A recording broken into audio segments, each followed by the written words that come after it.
ఆదికాండము 2వ అధ్యాయము. ఆకాశము భూమి మరియు వాటి సమస్తం పూర్తి కావచ్చును. 7వ దినమున దేవుడు తను చేసిన పనిని ముగించెను. ఆయన చేసిన పనుల నుండి ఆ దినమును విశ్రమించెను. దేవుడు 7వ దినమును ఆశీర్వదించి దానిని పరిశుద్ధము చేసెను. ఎందుకంటే ఆయన తన సృష్టి కార్యములన్నిటి నుండి ఆ దినమును విశ్రమించెను. యెహోవా దేవుడు భూమిని ఆకాశమును సృష్టించినప్పుడు సృష్టి వివరాలు ఈ విధంగా ఉన్నాయి. అది వరకు పొలయందరి ఏ పొదయో భూమి మీద నుండలేదు, పొలయందరి ఏ చెట్టును భూమి మీద మొలవలేదు. ఎలయనగా దేవుడైన యెహోవా భూమి మీద వాన కురిపించలేదు, నేలను సేద్యపరచుటకు నరుడు లేడు. కానీ భూమి నుండి పొగలగా నీటి ఆవిరి లేచి భూమి మొత్తాన్ని తడిపెను. అప్పుడు దేవుడైన యెహోవా నేల మట్టితో నరుని నిర్మించి వారి నాసికా రంధ్రములో జీవవాయువును ఊదగా నరుడు జీవాత్మ ఆయను.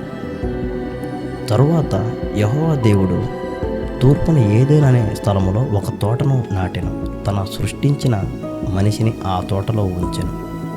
తను సృష్టించిన ప్రతి రకమైన చెట్టు ఆ తోటలో మొలిపించెను.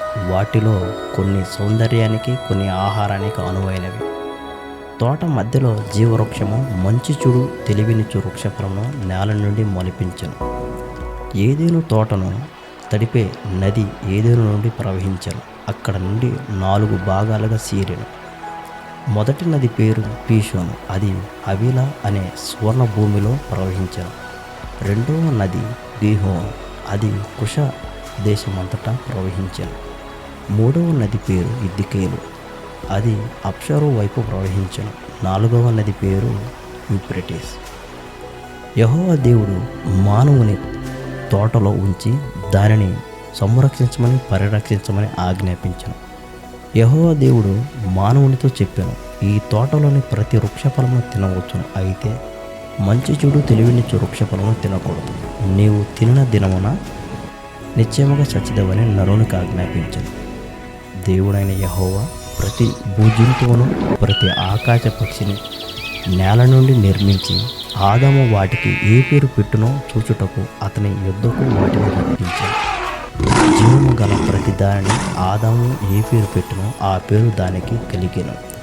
అప్పుడు ఆదాము సమస్త ఆకాశ పక్షులకును సమస్త భూజంతువులకు పేరు పెట్టెను. ఆయనను ఆదామునకు సాటి అయిన సహాయము అతనికి లేకపోయెను.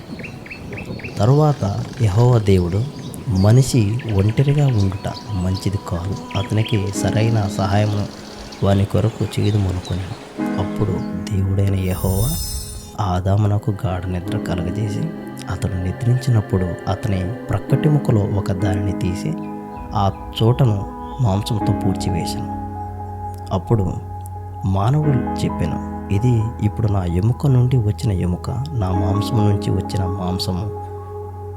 ఆమెకు స్త్రీ అని పేరు పెట్టుదనని, ఎందుకంటే ఆమె మనిషిని నుండి తీయబడిన కాబట్టి. ఇదే కారణంగా మనిషి తన తండ్రి తల్లిని విడిచి తన భార్యతో ఒకటై ఉంటాడు. వారు ఇద్దరు ఒకటిగా ఉన్న ఆత్మ సంబంధంలో ఐక్యముగా ఉంటారు.